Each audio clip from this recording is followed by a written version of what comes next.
Hi, everybody. Thank you so much for joining us for our Thursday evening devotionals. My name is Dave. I'm one of the pastors here at South Bay Community Church.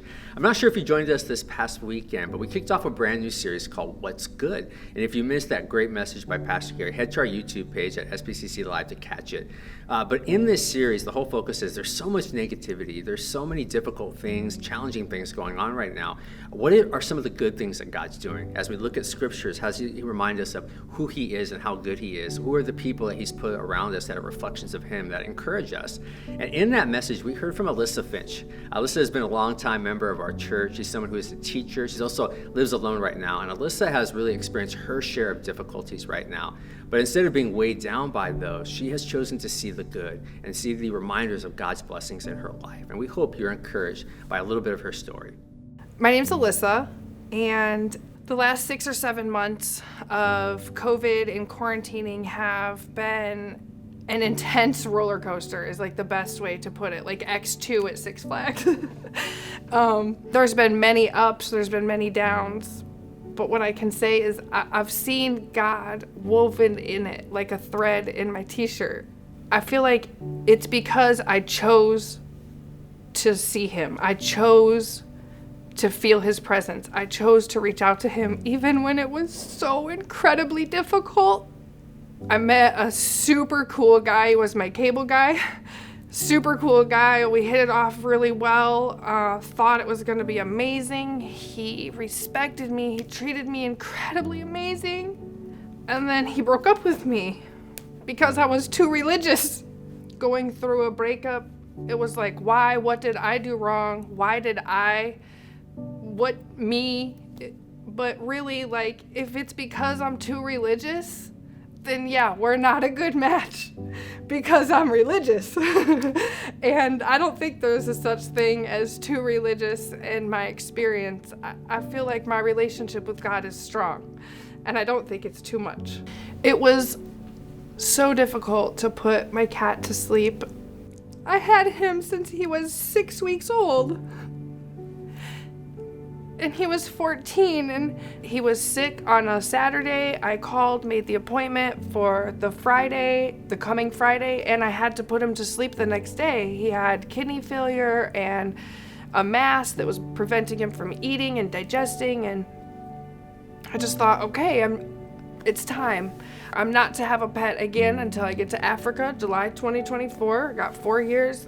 I need to just focus on like being pet free. And God was like, I think you need a kitten. And I was like, oh geez, how's that even gonna happen, right? Like, do I get one from a shelter? Do I get an older cat that's probably gonna die in the next 4 years, right? Because like, I'm trying to get to Africa. Like, what am I gonna do with this? Like, if I get a new kitten, like all these things, like, is it gonna find me? Do I find it? Do I start going to shelters? What do I do? That day, it was on a Tuesday, my friend calls me and he says, this mom cat abandoned 3 kittens in the warehouse I work at. I need you to come and get this kitten today. So I go and pick up the kitten, and it was 2.5 weeks old. And it was the most precious, my favorite color is gray, the most precious gray cat with blue eyes.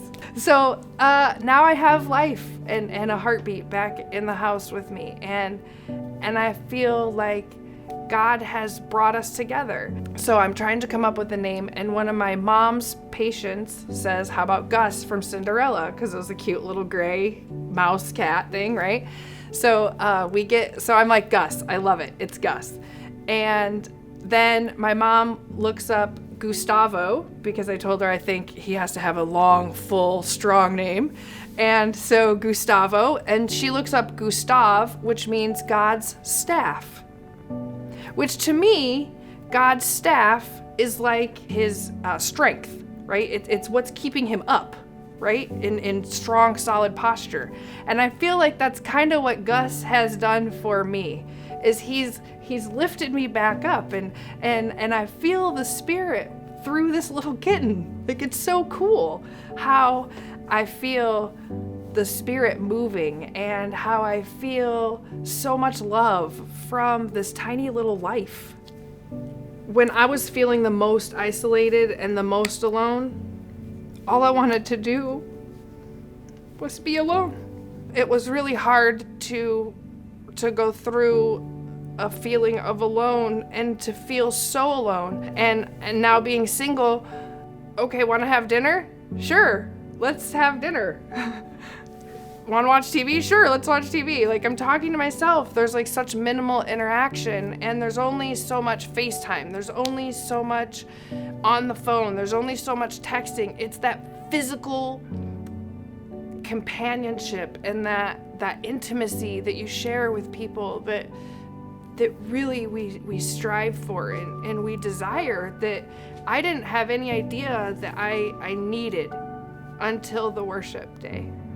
I felt like, okay, I'm watching at least one service each Sunday, if not two, depending on which I feel like doing and what's going on. And I'm praying regularly. I'm in my scripture regularly. I feel like I'm doing okay.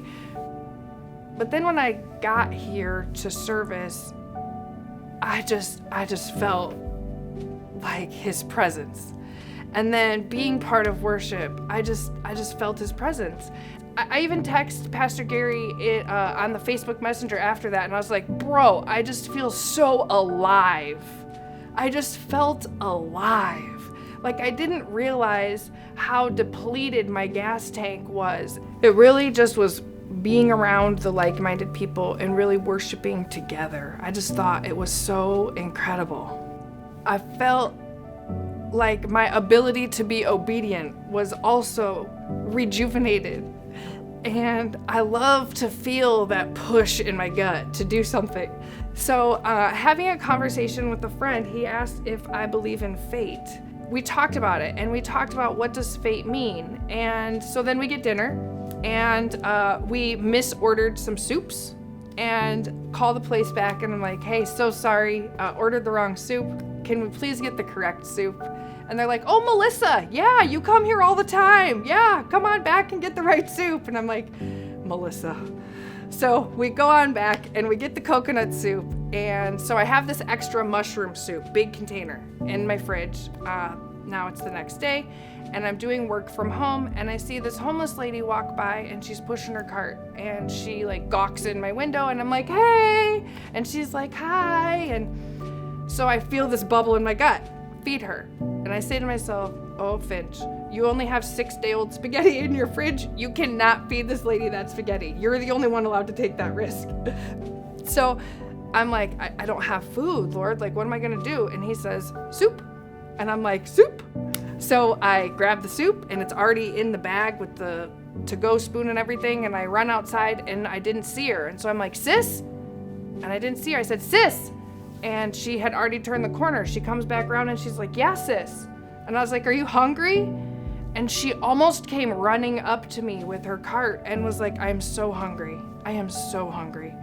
And so I gave her the soup, and she's like, does it have meat in it? And I was like, yeah, it has chicken. She said, I haven't had real meat in a long time. I said, how can I pray for you? I'm not even kidding. She wrapped her arms around me, and she was shorter, about this tall to me, and she just hugged me like no other.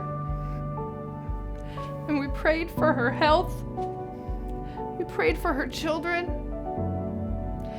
We prayed for so many things. She said she hadn't been touched in 2 years. And because God gave me that nudge, and because I chose to be obedient, she got the soup. But not only did she get the soup, I feel like her soul was fed. She felt rejuvenated. She felt restored. She felt renewed. She felt full of the Spirit. And to be able to give that because I was so full was so incredibly powerful.